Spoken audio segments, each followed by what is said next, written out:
이 챕터에서는 유선 디지털 데이터 전송에 있어서 발생하는 문제들을 설명하고 고속 전송을 위한 이퀄라이제이션의 기본 개념과 어댑테이션 방법에 대하여 소개하겠습니다.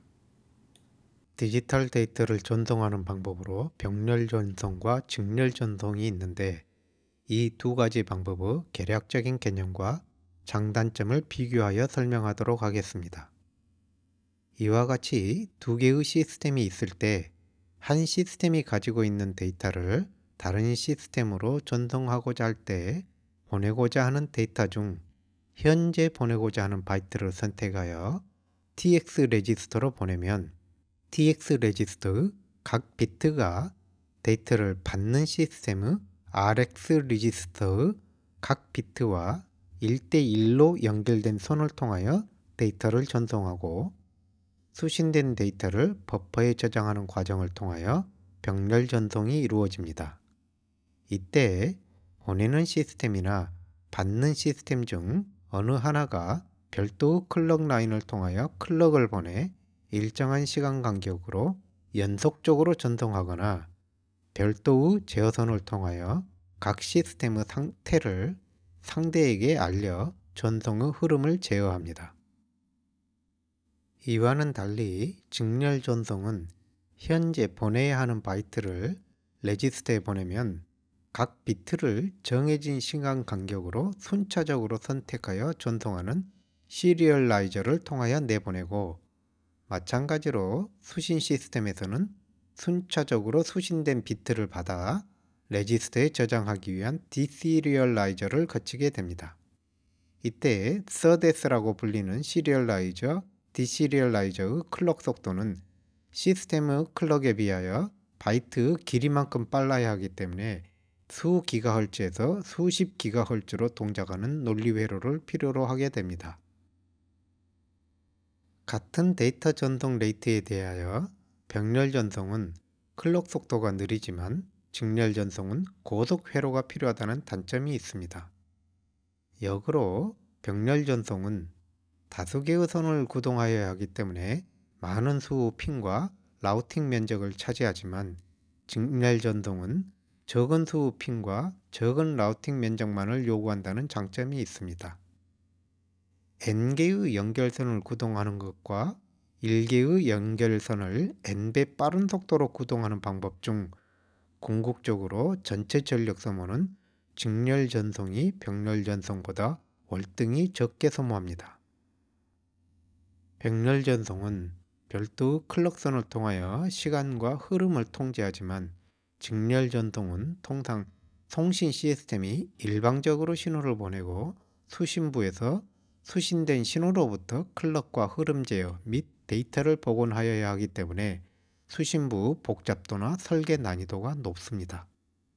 따라서 병렬 전송은 동일 보드 내에서 칩과 칩 간 직접적으로 데이터를 연결하기 위한 방법에 적합하지만 분리된 두 개의 시스템 사이의 데이터 전송에는 직렬 전송이 적합합니다.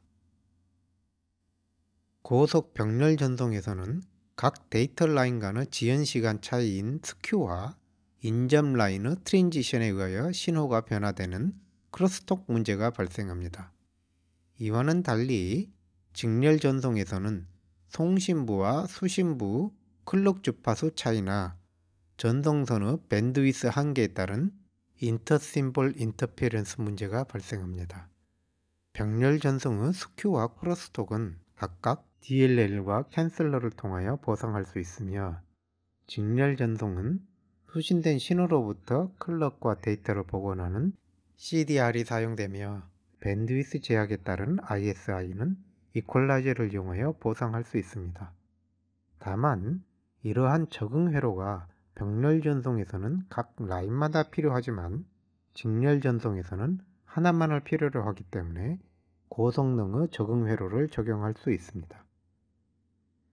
한 가지 흔한 오류 중의 하나가 병렬 전송에서 가는 선을 이용하여 병렬선 수를 증가시키면 한 번에 많은 비트를 보내 고속 전송이 가능할 것으로 생각하지만 선호 굵기와 간격을 반으로 줄이면 저항이 4배, 커패시턴스가 2배 증가하고 크로스톡이 증가하기 때문에 병렬선 수를 증가시켜도 전체적인 전송 성능을 개선할 수는 없습니다. 디지털 데이터 전송에 있어서 채널의 밴드위스가 데이터 레이트를 제약하는 이유에 대하여 설명하겠습니다. 먼저 일정한 주기로 반복되는 구형파의 주파수 스펙트럼은 다음과 같이 구형파 주파수 3, 5, 7배와 같이 매우 높은 주파수까지 하모닉을 가지고 있습니다. 한편 어떠한 통신 채널이라도 유한한 밴드위스를 가지고 있는데, 예를 들어 100m UTP 케이블은 밴드위스가 2MHz에 불과하며 34인치 백플레인의 트랜스미션 라인은 밴드위스가 700MHz, 1m USB-C 케이블은 2GHz 밴드위스를 가지고 있습니다. 한편 각 전동 방식에서 실제 사용되는 데이터 레이트는 100m 카테고리 5 UTP 케이블의 경우 100Mbps, 백플레인과 USB는 10GBps로 대략 밴드위스 10배 되는 속도로 데이터를 전송합니다. 이와 같은 한정된 밴드위스는 구형파의 고저파 성분을 보내지 못하여 단일 펄스에 대하여 매우 긴 트랜지션 기간을 갖게 되기 때문에 앞선 심볼의 영향이 남아 뒤에 오는 심볼의 신호에 영향을 미치게 됩니다. 여기에서 심볼이라는 용어를 사용하는 이유는 1비트 디지털 데이터를 보내기 위하여 반드시 1개의 펄스가 사용되어야 하는 것은 아니며 1개의 심볼이 다수 개의 비트를 표현할 수도 있기 때문입니다. 여기에서는 1개의 심볼이 1비트 구형파로 가정하고 설명하겠습니다. 다음의 예와 같이 일정한 시간 간격으로 1과 0을 번갈아가며 반복하여 전송할 때 한 심볼을 보내는 간격을 유닛 인터벌이라고 하고, 각 심볼의 신호가 1UI 이내에 트랜지션이 끝나 완전한 값에 도달한다고 하면 다음과 같은 수신 파형을 얻게 됩니다. 동일한 채널의 데이터 레이트를 2배 높여 1과 0을 번갈아가며 반복하여 전송하면 앞 심볼의 트랜지션이 미처 완료되기 전에 다음 심볼이 들어오기 때문에 다음과 같은 파형이 수신부에서 관측되게 됩니다. 이제 0과 1이 번갈아 전송되지 않고 임의의 데이터가 전송되는 경우에 대하여 고찰해 보겠습니다. 수직 스케일을 2배하여 보다 자세히 관찰하여 보면 100011과 같이 앞선 1과 뒤의 1 사이에 3개의 0이 연속되는 경우 앞선 1의 결과가 연속된 0에 의하여 충분히 사라질 시간을 갖기 때문에 다음과 같은 파형을 수신하게 됩니다. 동일한 채널과 데이터 레이트에서 111011을 보낼 때 연속된 1에 의하여 충분히 1에 도달한 후 0에 의하여 다음과 같이 감소하여야 하는데, 미처 0에 도달하기 전에 다음 1이 들어와서 이 지점에서부터 다시 증가하여야 하기 때문에 다음과 같은 파형이 수신부에서 관측됩니다. 이와 같이 동일한 채널과 데이터 레이트로 전송하더라도 앞서 보내진 데이터에 따라 뒤에 오는 데이터의 신호가 달라지는 것을 인터심볼 인터피어런스라고 하고 줄여서 ISI라고 합니다. 시뮬레이션을 통하여 ISI의 영향을 고찰해 보면 첫 번째 파형은 채널의 밴드위스가 데이터 레이트의 3배인 경우이며, 두 번째 파형은 밴드위스가 데이터 레이트의 절반이며, 세 번째 그래프는 데이터 레이트의 10분의 1인 경우 수신부에서 받게 되는 파형을 보여주고 있습니다. 일반적으로 밴드위스 10배 되는 데이터 레이트로 데이터를 전송하는 점을 고려하면 수신된 신호는 사실상 0과 1이나 그 시점을 구분할 수 없는 상황임을 알 수 있습니다. 직렬 전송된 데이터 신호의 질을 정량적으로 평가하기 위하여 흔히 I 다이어그램이 사용됩니다. I 다이어그램은 유닛 인터벌 간격으로 신호를 반복적으로 동일 화면에 누적하여 그린 것인데, 첫 번째 I 다이어그램을 보면 이와 같이 데이터가 0에서 1, 또는 1에서 0으로 빠르게 트랜지션하는 것을 볼 수 있습니다. 그러므로 이 정도의 시점에 신호를 샘플링하여 1과 0을 구분할 수 있습니다. 밴드위스가 데이터 레이트 절반인 경우에는 전 심볼이 무엇이었는가에 따라 0에서 1 또는 1에서 0으로 트랜지션하는 경로가 달라지게 되는데, 이 중간 시점에 수신 신호를 샘플링하여 1과 0을 구분할 수 있습니다. 여기에서 트랜지션하는 경로가 발생하지 않는 이 공간을 아이 오프닝이라고 하며, 이 아이 오프닝이 넓을수록 오류 없는 데이터 전송을 할 수 있으며 아이 오프닝이 작을수록 오류가 날 확률이 높아집니다. 밴드위스가 데이터 레이트 10분의 1인 경우에는 아이 오프닝이 전혀 없기 때문에 이 상태로는 데이터 복원이 불가능함을 의미합니다.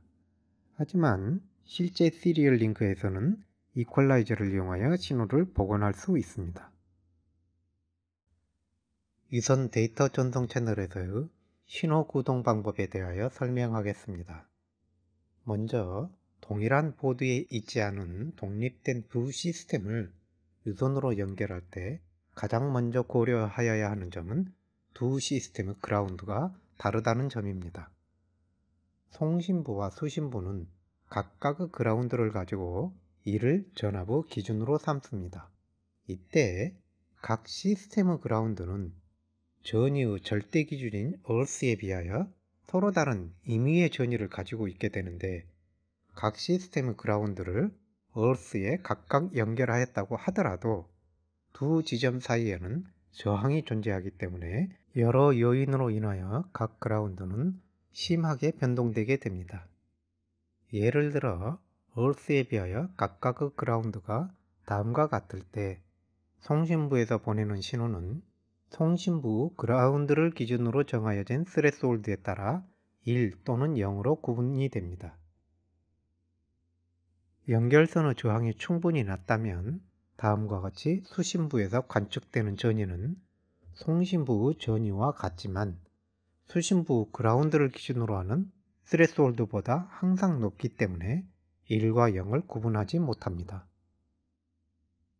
더욱이 수신부 측에서 전압을 검출하기 위하여 수신부 입력 저항이 높게 설계되어 있다면 전송선 주변의 전자기적 간섭에 의하여 수신부에서 관측되는 전압이 심하게 변화되면서 정상적인 데이터 수신이 어렵게 됩니다. 그라운드 문제를 완화하기 위하여 전압이 아닌 전류를 전송하는 방법이 사용될 수 있습니다. 송신부가 출력한 전류는 전송선을 통하여 수신부로 전달되고, 수신부 풀다운 또는 풀업 저항에서 전압으로 변환되게 되는데, 이때 전압의 기준이 수신부 그라운드이므로 그라운드 전압의 차이에 따른 오류 문제를 완화할 수 있습니다. 그러나 전송선은 유한한 저항을 가지고 있기 때문에 인터피어런스에 의하여 발생하는 전류가 수신 전압의 변화를 야기하는 문제는 여전히 남아있게 됩니다.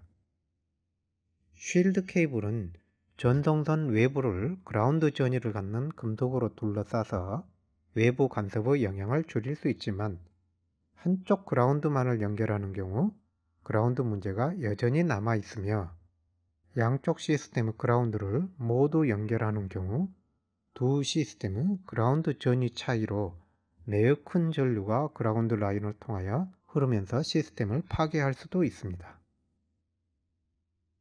이와 같은 그라운드 전위 차이에 따른 전류를 방지하기 위하여 트랜스포머나 캐패시터를 이용하여 두 시스템을 직류적으로 분리하는 방법이 사용되기도 합니다. 쉴드 케이블은 외부 간섭을 막아 신호의 질을 유지하는 매우 효과적인 방법이지만 굵고 단단하며 가격 또한 높다는 단점이 있습니다. 보다 효과적인 외부 간섭 차단 방법으로 트위스트 페어 케이블이 있습니다. 송신부에서는 다음과 같이 디퍼런셜 전류를 발생시켜 이 전류를 서로 꼬여있는 전선을 통하여 각각 전송하고, 수신부 쪽에서 풀업 또는 풀다운 저항을 이용하여 각각 전압으로 변화시켜 디퍼런셜 전압을 발생시킵니다. 이러한 전송선에 외부 간섭이 인가된 경우 꼬여있는 각 루프의 전류가 발생하는데, 각 루프에서 발생된 전류가 서로 반대 방향으로 생성되어 상쇄됨으로써 외부 간섭을 최소화할 수 있습니다.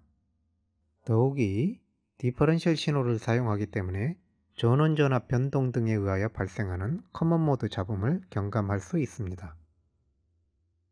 트위스티드 페어 케이블은 쉴드 케이블에 비하여 부드럽게 휘어지고 가격도 싸기 때문에 거의 모든 유선 아날로그 및 디지털 전송에 적용되고 있습니다.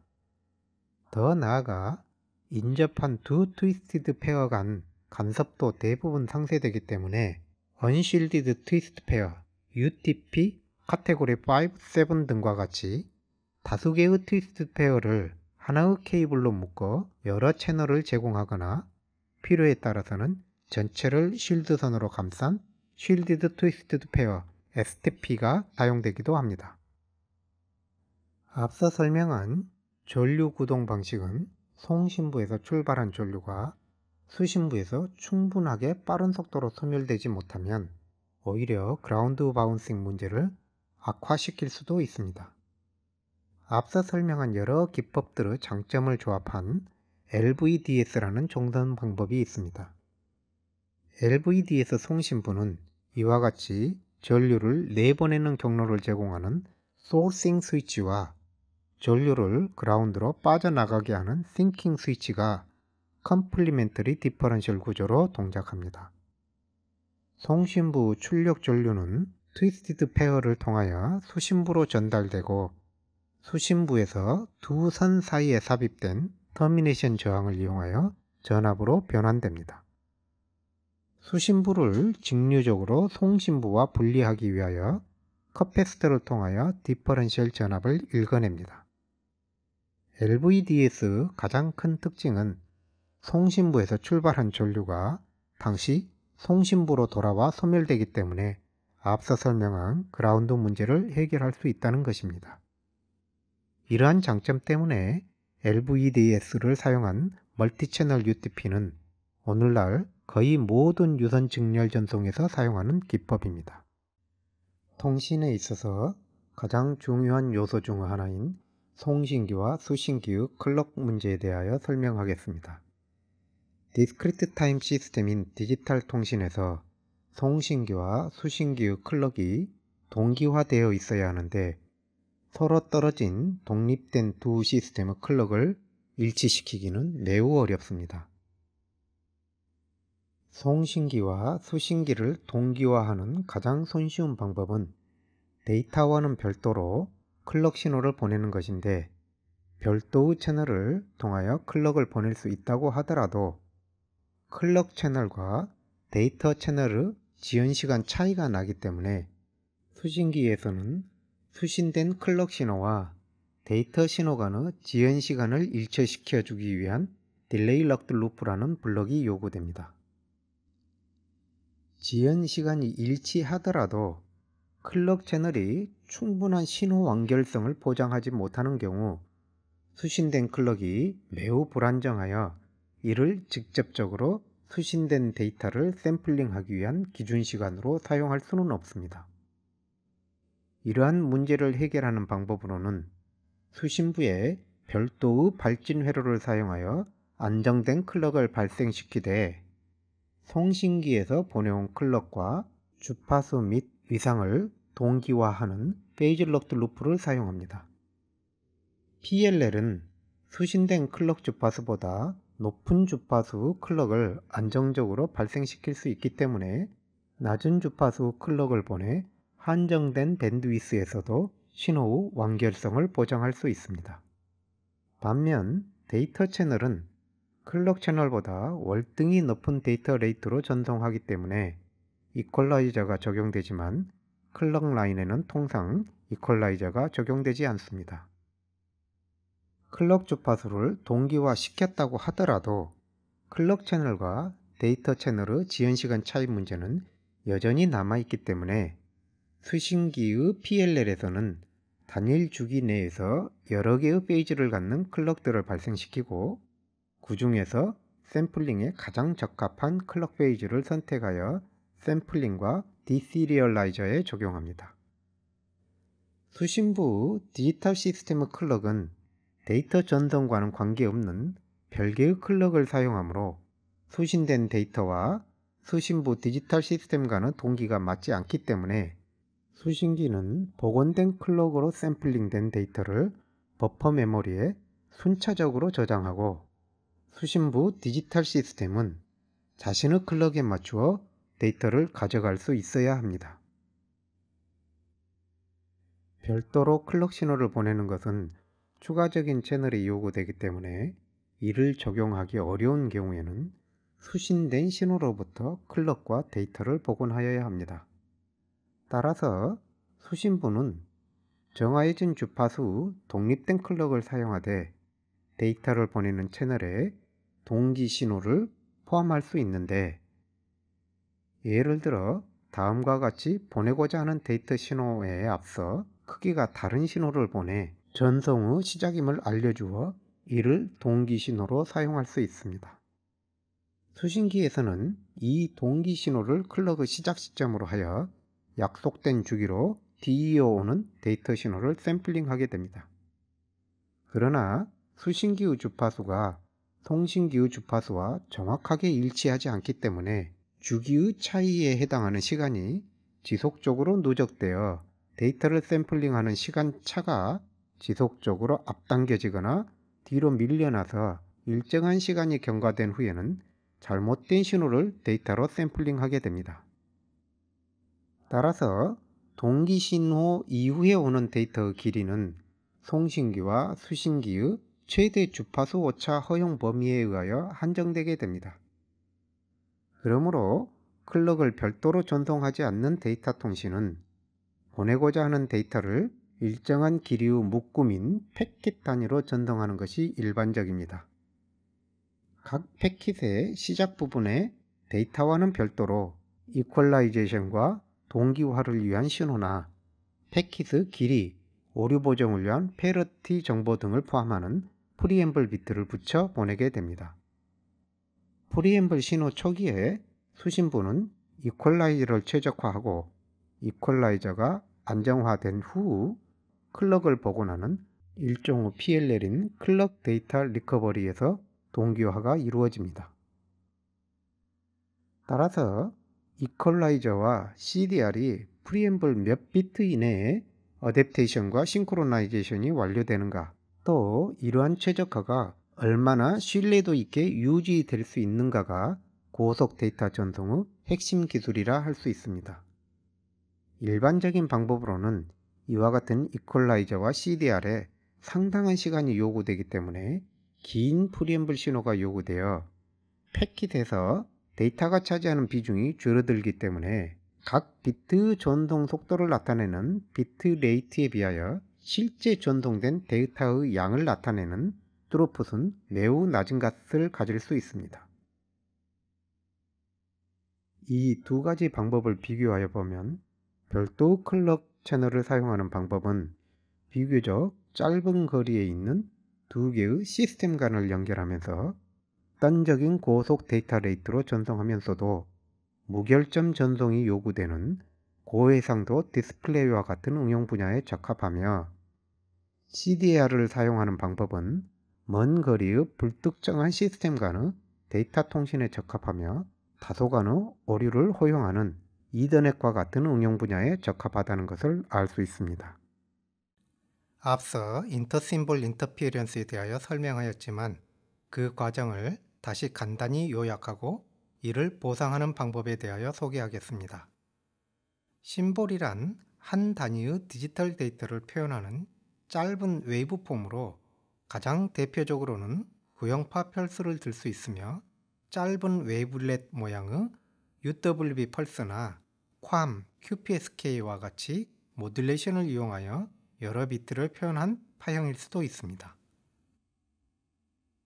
이러한 심볼이 보내지는 빈도를 심볼 레이트라고 하며, 만약 하나의 심볼이 3비트를 표현한 것이라면 데이터 레이트는 심볼 레이트 3배가 됩니다. 심볼 신호 후 스펙트럼은 심볼 파형의 폭보다 훨씬 높은 주파수까지 걸쳐 있게 되는데, 예를 들어 폭이 T0인 구형파 펄스 심볼의 스펙트럼은 T0분의 1에 해당되는 주파수마다 노치를 갖는 싱크 펑션으로 나타나게 됩니다. 따라서 온전한 구형파를 표현하기 위해서는 무한대의 주파수 성분까지를 포함하여야 하지만, 무한대 주파수까지 처리할 수 있는 회로 및 시스템은 존재하지 않습니다.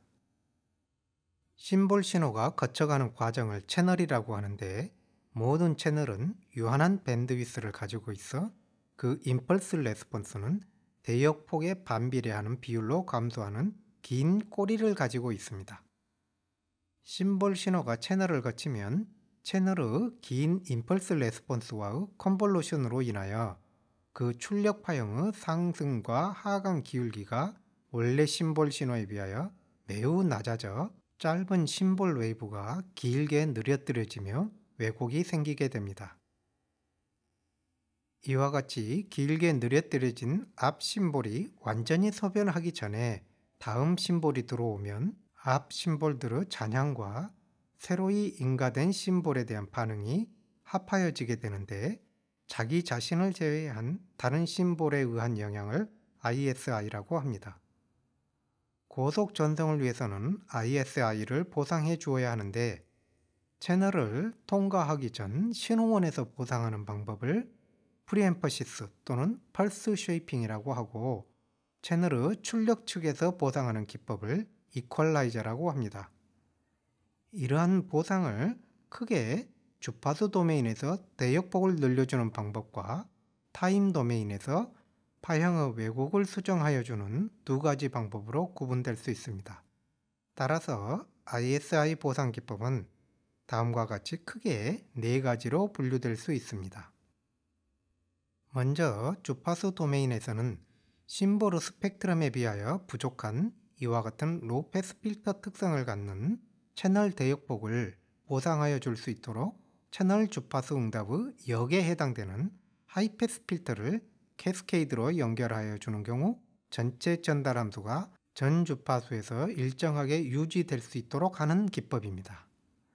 이때 신호원 쪽에 추가한 경우를 프리엠퍼시스라고 하고, 프리엠퍼시스를 통하여 하이 프리퀀시 성분이 강조된 신호가 채널에 인가되도록 하여 채널을 통과한 후 출력이 신호원과 같도록, 또는 신호원의 최적한 이스티메이션이 되도록 하는 것입니다. 이러한 필터를 수신부에 추가한 경우를 이퀄라이제이션이라고 하는데, 채널 출력에서 하이 프리퀀시 성분을 강조하여 신호원에 가장 근접한 디시전을 내릴 수 있도록 하는 것입니다. 시간 도메인에서는 채널의 임펄스 레스폰스와 입력 신호 컨볼루션에 있어서 수신 측의 샘플링 시점에서의 ISI가 제거될 수 있도록 하는 파형을 심볼 파형으로 사용하는 것을 펄스 쉐이핑이라고 합니다. 채널을 통과하여 ISI가 포함된 신호에서 ISI에 해당하는 파형과의 차이를 구하여 ISI가 제거된 신호를 얻는 방법을 ISI 캔슬레이션이라고 합니다. 주파수 도메인에서 채널의 리시프로칼에 해당하는 필터를 사용하여 ISI를 제거하는 기법을 제로 폴싱 이퀄라이저라고 하는데, ISI를 0이 되도록 한다는 의미입니다. 제로 폴싱 이퀄라이저는 채널의 로우 패스 필터링 컷오프 프리퀀시와 이퀄라이저의 하이 패스 필터링 코너 프리퀀시를 일치시켜야 합니다.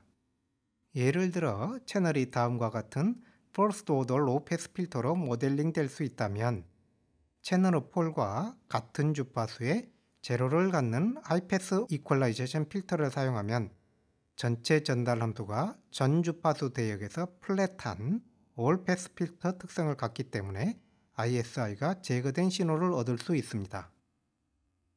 이때 이퀄라이저 제로의 위치가 채널 폴보다 높은 주파수에 있으면 높은 주파수 영역의 크기 응답이 낮아 충분하게 ISI가 제거되지 않는데, 이러한 경우를 언더 이퀄라이제이션이라고 합니다. 이와 반대로 이퀄라이저의 제로가 채널의 폴보다 낮은 주파수에 있으면 고주파 성분이 과도하게 증폭되는데 이러한 경우를 오버 이퀄라이제이션이라고 합니다.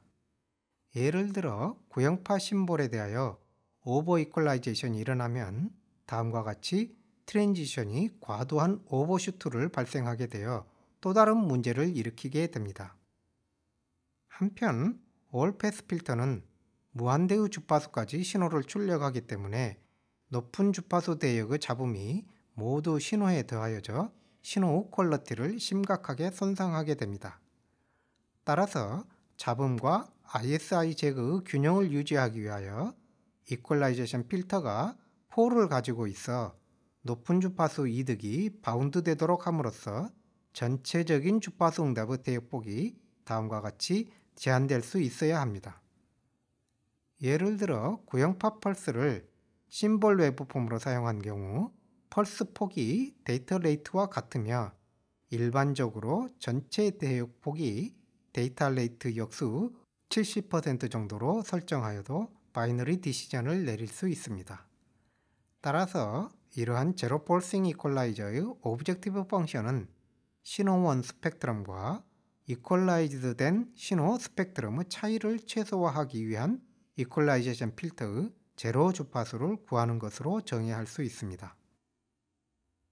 이러한 오브젝티브 펑션을 만족하는 실질적인 에러 펑션을 정의하기 전에 이퀄라이제이션 필터의 예를 들어 보겠습니다. 앞서 설명한 요구 조건을 만족하는 이퀄라이제이션 필터를 구현하기 위하여 예를 들어 다음과 같이 원점에 제로를 갖는 하이패스 필터에 포워드 패스를 추가하여 제로의 위치를 조정할 수 있도록 한 구조를 사용할 수 있습니다. 하이패스 필터가 있는 패스에 개인 A를 가변할 수 있도록 하면 전체 전달 함수는 하이패스 필터의 폴에 의한 폴 하나와 가변 가능한 제로 한 개를 갖는 전달 함수를 구할 수 있습니다. 이와 같은 구조의 필터는 낮은 주파수 대역에서는 크기가 1로 유지되며 제로를 지나면 크기 응답이 증가하여 최대 A배까지 커지는 주파수 응답을 갖게 됩니다. 해석적으로 최적한 이득 A를 구하기 위하여 채널과 이퀄라이저를 포함한 전체 전달 함수를 다음과 같이 구하여 보면 채널의 폴과 이퀄라이저의 제로를 서로 상쇄시키기 위한 옵티멀 게인 A를 다음과 같이 구할 수 있습니다. 옵티멈에서의 전체 전달 함수는 이퀄라이제이션 필터의 폴에 의하여 밴드위스가 제한되는 1차 로우패스 필터가 됩니다. 이와 같은 옵티멈을 찾아가기 위한 어댑테이션 문제의 오브젝티브 펑션은 앞서 정의한 바와 같이 신호1 스펙트럼과 이퀄라이즈드 된 신호 스펙트럼의 차이를 최소화하는 것인데 신호1을 측정하기 위한 과정에서 거치는 프로세스가 채널 자체이기 때문에 신호1을 직접적으로 측정할 수는 없습니다. 또한 스펙트럼을 구하는 과정은 매우 복잡한 시스템을 요구하기 때문에 다음과 같이 전송된 신호와 이퀄라이즈드 된 신호의 차이로 에러를 정의할 수 있습니다. 일반적으로 고속 데이터 전송에서는 디퍼런셜 시그널을 사용하기 때문에 바이너리 데이터를 1과 0으로 표현되는 리턴 투 제로 웨이브폼이 아닌 1과 마이너스 1로 표현되는 넌 리턴 투 제로 웨이브폼이 사용됩니다. 따라서 NRZ 웨이브폼에서도 에러의 부호를 유지하기 위하여 다음과 같이 각 신호의 제곱의 차이로 에러를 정의합니다. 마찬가지로 채널의 출력 축에서 신호1을 측정할 수 없기 때문에 신호1의 추정값을 대신 사용할 수 있습니다. 바이너리 디시전의 결과는 신호1의 추정값으로 어댑티브 시스템이 옵티멈에 도달하였을 때 디시전의 결과는 베스트 이스티메이션이 됩니다. 그러므로 에러를 최적한 추정 신호와 이퀄라이즈드 신호의 차이, 즉 다음과 같이 바이너리 디시전의 입력과 출력의 차이로 정의함으로써 간접적으로 측정할 수 있습니다. 이와 같이 구하여진 에러를 적분하여 A를 구함으로써 최적한 A에 도달할 수 있는데 뒤이어 컨버전스 증명에 대하여 설명하겠습니다. 컨버전스를 증명하기 위하여 신호원에서 보내는 각 심볼을 임펄스 웨이브폼으로 가정하면 신호원에서 보낸 신호는 다음과 같이 임펄스 트레인으로 표현되며 이퀄라이즈드 시그널은 다음과 같이 각 임펄스 레스폰스들의 합으로 표현될 수 있습니다. A의 변화가 0이 되는 픽스드 포인트를 구하기 위하여 A에 대한 시간 미분을 구하여 보면 에러를 적분하여 A를 구하기 때문에 A의 시간에 대한 미분은 에러와 같습니다. 에러의 정의에 위의 각 신호식을 대입하면 다음과 같은 하부 곱으로 나타나는데 각각의 K에 대하여 다음의 조건을 모두 만족할 때만 에러가 0이 될 수 있습니다. 이 식의 양변에 라플라스 트랜스포메이션을 취하면 채널과 이퀄라이제이션 필터의 전달 함수를 이용하여 다음과 같은 방정식을 얻을 수 있습니다. 이 식에서는 이퀄라이저의 폴과 제로를 각각 분리하여 표현하였는데 이퀄라이저의 폴이 충분히 크다고 가정하는 경우 세 번째 항은 1이 되므로 다음과 같이 간략화된 방정식을 만족하는 A를 구할 수 있습니다. 이와 같이 구한 A는 A의 시간에 대한 미분이 0이 되도록 하는 값인 픽스드 포인트이며 두 개의 픽스드 포인트가 존재함을 알 수 있습니다. 한편 에러 펑션을 베리어블 A에 관한 함수로 표현하기 위하여 위 방정식의 전체 전달 함수를 인버스 라플라스 트랜스포메이션 취하여 이퀄라이즈드 시그널의 타임 레스폰스 HT를 구할 수 있습니다. 이를 위의 에러식에 대입하여 에러 펑션을 A에 관한 식으로 정리할 수 있는데 과정이 복잡하여 여기에서는 과정을 생략하고 결과적으로 다음과 같은 A에 관한 2차 함수로 구하여집니다. 이 식을 잘 고찰하여 보면 A 제곱항의 계수가 음수임을 알 수 있습니다. 그러므로 에러와 A로 이루어진 스테이트 평면에 그래프로 표현하면 다음과 같이 앞서 구한 두 개의 픽스드 포인트를 지나는 위로 볼록한 2차 함수로 나타나며 스테이트는 이 선을 따라 변화하게 됩니다. 에러의 부호와 A의 시간에 대한 미분의 부호가 같기 때문에 다음과 같은 스테이트 평면에서 에러가 양수인 위쪽 영역에서는 반드시 A가 증가하는 방향으로 변화되며 에러가 음수인 영역에서는 반드시 A가 감소하는 방향으로 변화되어야 합니다. 그러므로 왼쪽의 픽스드 포인트는 스테이트가 이 픽스드 포인트로부터 멀어지는 방향으로 변화되는 unstable 픽스드 포인트이며 우측의 픽스드 포인트는 스테이트가 이 점으로 접근하는 방향으로 변화되는 stable 픽스드 포인트임을 알 수 있습니다. 이 스테이블 픽스드 포인트는 이퀄라이제이션 필터의 제로가 채널의 폴과 일치하게 되는 옵티멈과 같으며 A의 초기 값이 양수이면 반드시 스테이블 픽스드 포인트인 옵티멈으로 수렴하게 된다는 것을 알 수 있습니다. 유선 데이터 전송 케이블은 길이가 길어질수록 대역폭이 줄어들 뿐만 아니라 높은 주파수에서 감쇄의 기울기가 커져 고차 전달함수 특성을 갖습니다. 고차 전달함수를 갖는 채널을 통하여 대역폭을 넘어서는 고속 데이터 전송을 위해서는 고차 필터를 이용한 보상이 요구됩니다. 앞서 설명하였던 1차 이퀄라이제이션 필터를 다음과 같이 송신 측에서도 프리엠퍼시스 필터로 동작하게 함으로써 전체적으로 2차 보상을 구현할 수 있습니다. 그러나 송신 측의 프리엠퍼시스는 채널의 특성을 알 수 없기 때문에 최적한 제어값을 찾을 수 없습니다.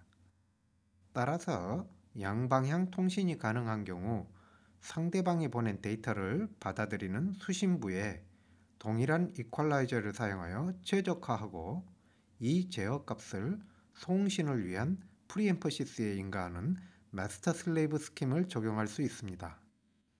채널 보상 기능이 없는 기기와 긴 케이블을 이용하여 연결을 하기 위한 방법으로 두 기기 중 한쪽 기기에만 이러한 구조를 적용하여 1차 보상 기능을 실현할 수 있습니다. 2차 보상을 위하여 동일한 방법을 양쪽 기기에 모두 적용하여 양쪽 기기 모두 2차 채널 보상을 갖도록 하는 스킴을 고려해 볼 수 있습니다. 그러나 이와 같이 각각 독립된 두 개의 어댑테이션 루프를 형성하는 경우 양쪽 경로가 동일하지 않으면 어느 한쪽으로 치우쳐 옵티멈으로 컨버저하지 못하게 됩니다. 예를 들어 4개의 필터의 초기값이 동일하게 설정되었다면 위쪽 채널의 대역폭이 아래쪽 채널의 대역폭보다 좁은 경우 오른쪽의 이퀄라이저는 좁은 대역폭의 채널을 통하여 수신된 신호를 이퀄라이제이션 하기 위하여 VGA 게인 A를 증가시키는 방향으로 어댑테이션 합니다. 그러므로 오른쪽 기기의 프리엠퍼시스 필터도 하이 프리퀀시를 부스트하여 전송하게 됩니다. 이 신호가 넓은 대역폭을 갖는 채널을 통하여 왼쪽의 기기에 수신되기 때문에 왼쪽 기기가 수신한 신호는 오버 엠퍼시스 된 신호를 받게 됩니다. 따라서 왼쪽 기기의 이퀄라이저는 이를 보상하기 위하여 A를 감소시키는 방향으로 어댑테이션하며 왼쪽 기기의 프리엠퍼시스 필터도 하이 프리퀀시 성분을 억제하여 전송하게 됩니다. 이와 같이 하이 프리퀀시 성분이 억제된 신호를 대역폭이 좁은 채널을 통하여 수신하는 오른쪽 기기는 보상을 위하여 A를 더욱 증가시키게 되고 이러한 과정이 무한히 반복되면 왼쪽 기기는 지속적으로 A가 감소하는 반면 오른쪽 기기는 지속적으로 A가 커지는 방향으로 양극단으로 발산하기 때문에 옵티멈에 도달하지 못하게 됩니다. 또 다른 방법으로는 채널이 두 개의 폴을 갖는 2차 전달 함수 특성을 갖는다면 다음과 같이 이퀄라이제이션 필터를 캐스케이드하여 2차 필터를 구성하고 수신부에서만 어댑테이션이 일어나도록 할 수 있습니다. 이 경우 두 개의 이퀄라이제이션 필터를 포함한 전체 전달 함수는 다음과 같이 구하여지고 각 이퀄라이제이션 필터의 제로가 채널의 폴을 하나씩 상쇄하여야 합니다. 이를 위한 각 이퀄라이제이션 필터의 옵티멈 A를 다음과 같이 구할 수 있습니다. 여기에서 두 이퀄라이저 모두 동일한 제어 신호에 의하여 A가 결정되기 때문에 서로 다른 값을 갖는 지로를 갖도록 하기 위해서는 설계 시부터 이퀄라이제이션 필터의 VGA 게인을 채널 폴의 비율만큼 다르게 설계하여야 합니다. 그러나 임의의 채널 특성에 대하여 이퀄라이제이션을 하기 위하여 어댑테이션을 도입하는 것이기 때문에 채널 폴의 비율을 설계 시에는 알 수 없습니다. 설계된 이득 비율이 실제 채널 폴의 비율과 일치하지 않는 경우 언더 이퀄라이제이션이나 오버 이퀄라이제이션이 일어나게 됩니다. 단일한 제어 신호를 발생하는 어댑테이션 루프로는 2차원 스테이트 베리어블 공간상에서 임의의 옵티멈에 도달하도록 구성하는 것은 불가능하므로 각 스테이트 베리어블을 제어하는 별도의 어댑테이션 루프가 있어야 합니다. 지금까지는 해결하고자 하는 문제에 대하여 오브젝티브 펑션을 정의하고 이 오브젝티브 펑션에서 옵티멈에 도달하기 위한 방법을 수학적으로 도출하여 이를 구현하는 구조를 찾는 과정으로 어댑테이션 스킴을 도출하는 일련의 과정을 주로 설명하였습니다. 하지만 많은 경우 직관에 의하여 구조를 도출하고 그 도출된 구조가 옵티멈에 도달한다는 것을 수학적으로 증명하는 접근 방법이 사용됩니다. 2차 이퀄라이저 구조를 도출하기 위하여 우선 다음과 같은 1차 이퀄라이제이션 필터와 디시전 블록으로 구성된 어댑테이션 스킴을 2차 특성을 갖는 채널에 적용하는 경우에 대하여 다시 고찰하여 보겠습니다. 이 어댑테이션 스킴은 채널의 폴과 같은 주파수의 제로를 놓아 보상하고 보상된 신호를 디시전 블록에 가하여 전송된 데이터를 추정하게 됩니다. 그러나 이퀄라이제이션 필터가 1차 필터이므로 낮은 주파수 폴은 보상되지만 높은 주파수에서 형성되는 폴에 의한 높은 주파수의 채널 어테뉴에이션이 완전하게 보상되지 못한 신호가 디시전 블럭에 인가됩니다. 만약 1차 이퀄라이제이션 필터가 낮은 주파수 채널 폴을 완전하게 보상하였다면 채널과 이퀄라이제이션 필터를 포함한 전달 함수는 1차 로우패스 필터로 모델링 될 수 있습니다.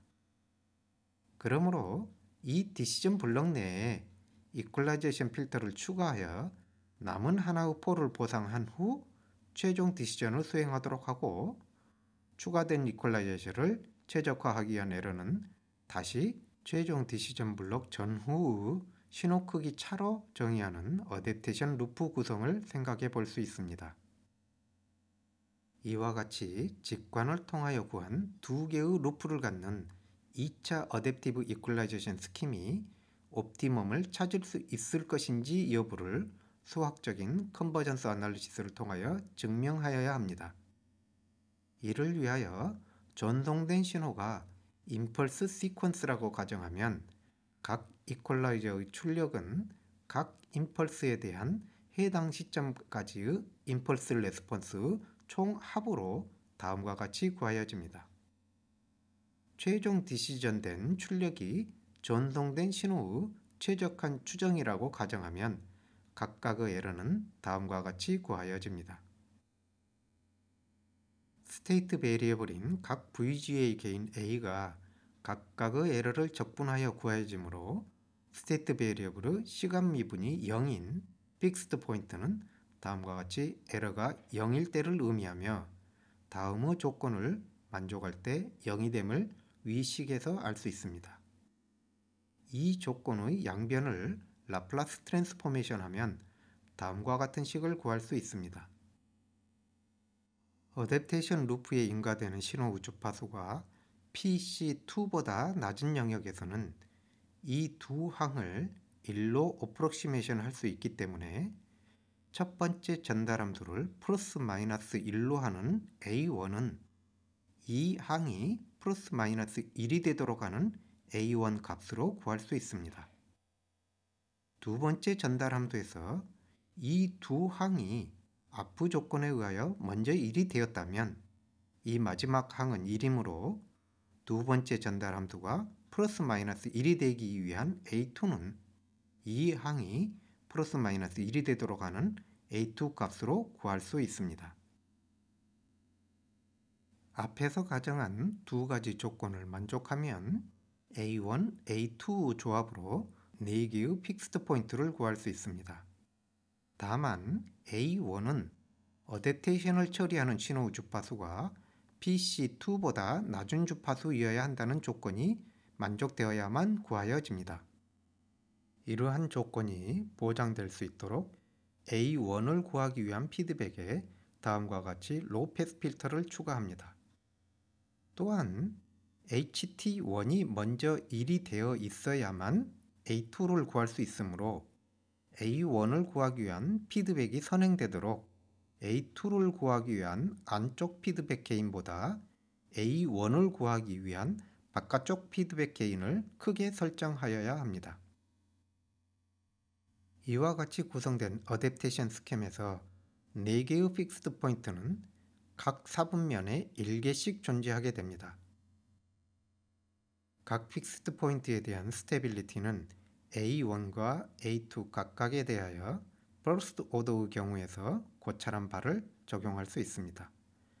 퍼스트 오더 이퀄라이제이션에서 설명한 바와 같이 포지티브 픽스드 포인트는 스테이블하며 네거티브 픽스드 포인트는 언스테이블합니다. 그러므로 1, 4분면의 픽스드 포인트는 A1, A2 모두에 대하여 스테이블하며 3, 4분면의 픽스드 포인트는 A1, A2 모두에 대하여 언스테이블합니다. 한편 2, 4분면의 픽스드 포인트는 A1에 대하여는 언스테이블하지만 A2에 대하여는 스테이블한 새들 포인트이며 4, 4분면의 픽스드 포인트는 이와 반대로 A1에 대하여 스테이블하지만 A2에 대하여는 언스테이블한 새들 포인트가 됩니다. 그러므로 스테이트 평면상 각 지점에서 그레디언트 벡터를 컴퓨터 프로그램을 통하여 구하여 보면 다음과 같이 1,4분면에 있는 최적한 픽스드 포인트로 향하여 컨버저하는 영역과 발산하는 영역을 확인할 수 있습니다. 다양한 초기 값에 대하여 A1, A2가 변화하여 가는 궤적을 스테이트 평면에 그려보면 다음과 같이 스테이블한 영역에서는 반드시 옵티멀 픽스드 포인트로 접근함을 볼 수 있습니다.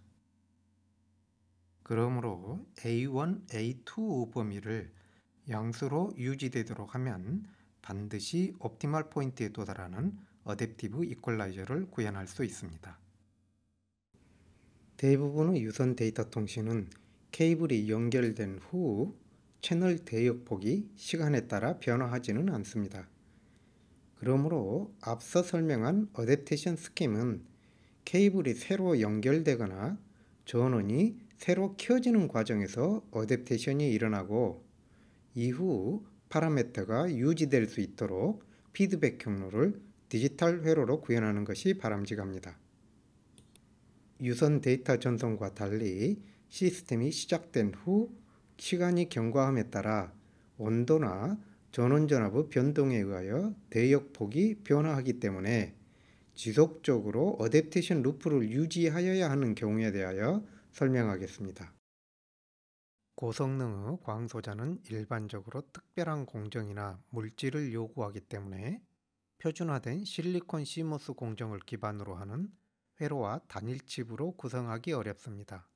표준 CMOS 공정에서 구현할 수 있는 수광소자는 기본적으로 리버스 바이어스된 PN 접합 다이오드가 주로 사용됩니다. PN 접합 포토다이오드는 고갈 영역에서 포톤 에너지를 흡수하여 발생된 일렉트론 홀 페어를 고갈 영역에 인가된 일렉트릭 필드에 의하여 분리함으로써 흐르게 되는 전류를 이용합니다. 실리콘 포토다이오드는 가시광선 및 근적외선 파장대역에서 비교적 효율이 높고 잡음이 적어 이미지 센서 등에 사용되지만 고갈 영역의 폭이 좁아 포토 커런트가 작고 대역폭이 수 메가헤르츠로 낮아 고속 동작하기는 어렵습니다.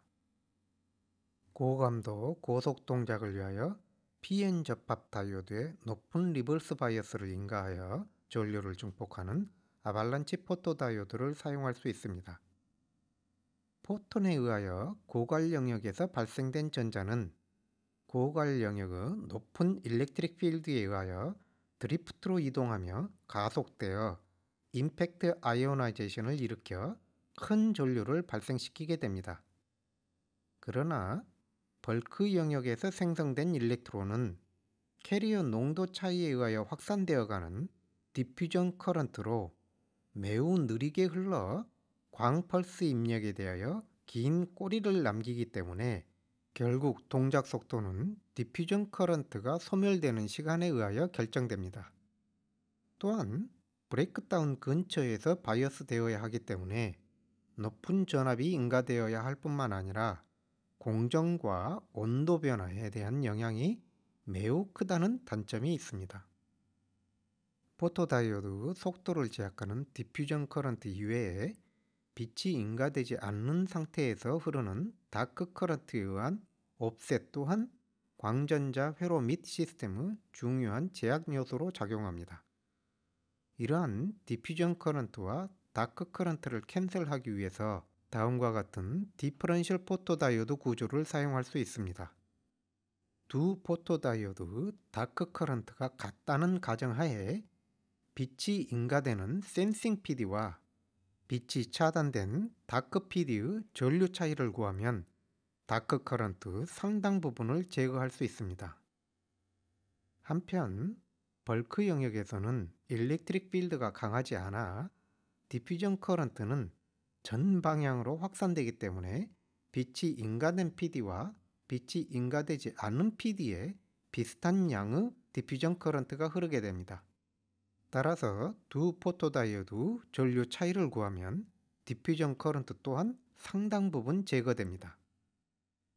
기본적인 포토다이오드 대역폭이 대략 수십 메가헤르츠 정도에 그치지만 디퍼런셜 PD를 사용하는 경우 수백 메가헤르츠까지도 대역폭을 넓힐 수 있습니다. 그러나 기가헤르츠 대역의 감도가 온도에 따라 매우 크게 변화하기 때문에 신뢰도 높은 고속 데이터 전송에 직접적으로 사용하기에는 한계가 있습니다. 포토다이오드와 첫 단 트랜스 임피던스 앰플리파이어를 광 펄스를 전달하는 채널로 보고 이퀄라이저를 이용하여 회로적으로 대역폭을 확장시키는 방법을 적용할 수 있습니다.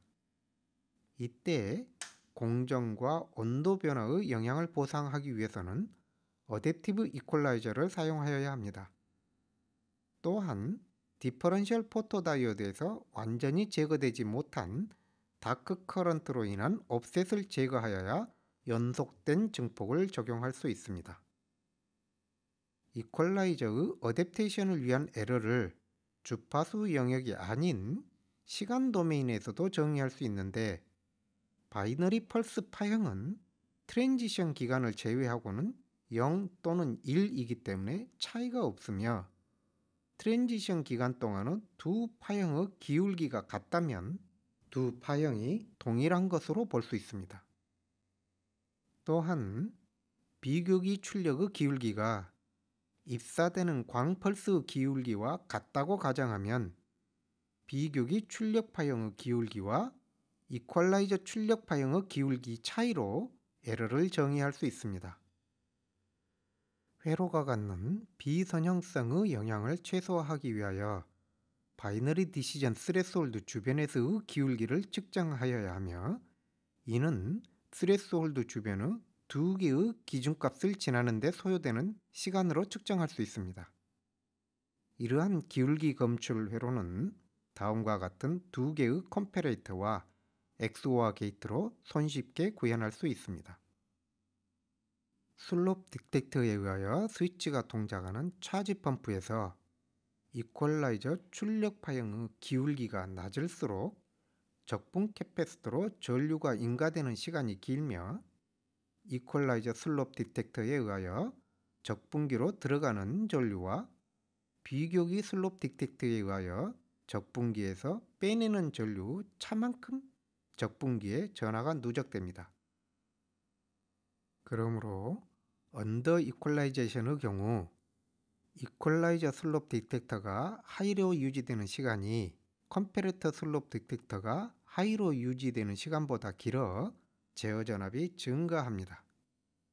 이와 반대로 이퀄라이저 출력의 기울기가 지나치게 높은 오버 이퀄라이즈드 된 경우에는 이퀄라이저 슬롭 딕텍터가 하이로 유지되는 시간이 컴패레터 슬롭 딕텍터가 하이로 유지되는 시간보다 짧아 제어 전압이 감소함으로써 두 기울기가 동일하도록 최적한 제어 전압으로 유지되게 됩니다.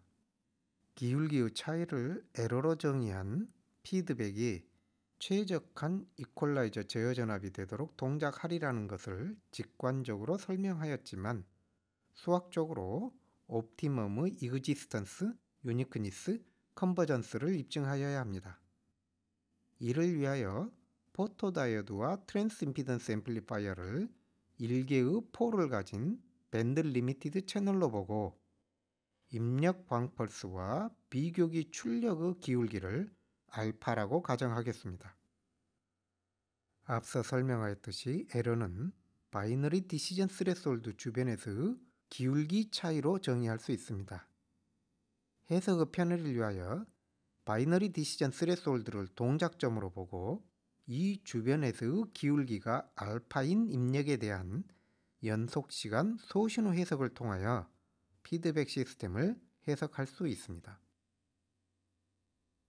이퀄라이저의 출력을 S도메인에서 표현하면 기울기를 구하는 미분, 기울기가 알파인 광펄스 입력, 대역폭이 하나의 폴에 의하여 제한되는 채널 전달함수, 하나의 제로를 갖는 이퀄라이저의 전달함수 곱으로 표현됩니다. 그러므로 시간 도메인에서의 파형은 이를 인버스 라플라스 트랜스포메이션 취함으로써 구하여집니다. 비교기 출력 파형의 기울기가 알파로 주어져 있으므로 에러의 시간 도메인 파형은 다음과 같이 구하여집니다. 여기에서 에러는 다이오드 폴과 이퀄라이저의 제로가 같을 때만 0이 될 수 있기 때문에 이 점이 옵티멈으로 옵티멈이 존재하고 유일함을 확인할 수 있습니다. 에러의 변화가 0이 되는 픽스드 포인트는 다음과 같이 구하여지며 마찬가지로 다이오드 폴과 이퀄라이저의 제로가 같을 때만 0이 될 수 있기 때문에 픽스드 포인트가 옵티멈이라는 것을 알 수 있습니다. 픽스드 포인트 주변에서 동적 특성을 고찰하기 위하여 컨트롤 베리어블인 이퀄라이저 제로에 대한 에러 함수를 고찰하여 보면 다음과 같이 제로가 증가함에 따라 에러가 감소하는 분수 함수이며 이퀄라이저 제로와 채널의 폴이 같은 지점을 기준으로 에러의 부호가 바뀐다는 것을 알 수 있습니다.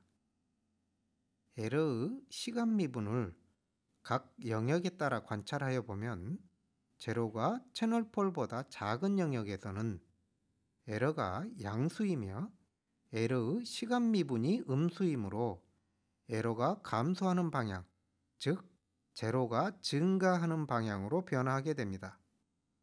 이와 반대로 제로가 채널 폴보다 큰 영역에서는 에러가 음수이며 에러의 시간 미분이 양수이므로 에러의 절대값이 감소하는 위쪽 방향, 즉 제로가 감소하는 방향으로 변화되기 때문에 항상 현재 상태에서 옵티멈을 향하여 컨버즈함을 확인할 수 있습니다. 지금까지 설명한 디퍼런셜 포토다이오드, 슬롭 어댑테이션에 기반한 이퀄라이저, 옵셋 제거를 위한 DC 피드백 회로를 단일 칩으로 구성한 옵토일렉트릭 인테그리티 서킷을 다음 구조와 같이 구현하여 측정한 결과 대역폭이 증가하고 공정 및 온도 변화가 보상되어 8.5Gbps까지 안정적으로 동작함을 확인하였습니다.